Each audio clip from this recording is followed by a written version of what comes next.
కర్నూలు జిల్లా మంత్రాలయం నియోజకవర్గం మాధవరంలో TDP incharge Raghavendra Reddy ఆధ్వర్యంలో స్థానిక సంస్థల కూటమి కార్యకర్తల సమావేశం జరిగింది.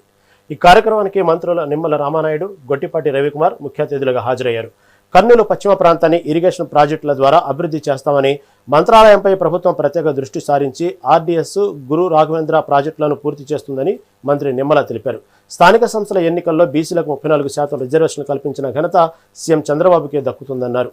కూటమి నాయకులు, కార్యకర్తలు సమన్వయంతో పనిచేసి స్థానిక ఎన్నికల్లో విజయం సాధించాలని మంత్రి గొట్టిపాటి రవికుమార్ పిలుపునిచ్చారు. 34% రిజర్వేషన్ స్థానిక సంస్థల ఎన్నికల్లో ఇవ్వాలని ఈవేళ కూటమి ప్రభుత్వం తీసుకుంది నిర్ణయం. అంటే ఇది బీసీల పట్ల ఈ కూటమి ప్రభుత్వం చిత్తశుద్ధికి నిదర్శనం చెప్పి తెలియజేస్తూ, ఈ యొక్క రాయలసీమకి గొడ్డలి పార్టీ చేసినటువంటి ద్రోహం, కూటమి పార్టీ చేసినటువంటి న్యాయం ఏంటనేది మనకు అర్థమవుతుంది. కూటమి ఐకమత్యం ఉండాలి.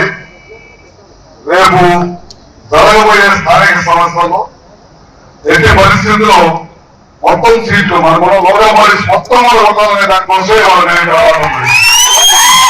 ఈ విషయాలు ఇంకొద్ది గట్టి చూపించినట్లయితే రాఘవేంద్ర రెడ్డి మాధవ వచ్చారు. ఆ దుర్మార్గుడు బీఎస్సీ ఉద్యోగాల మీద చెడు ప్రచారం చేస్తుంటే మీరు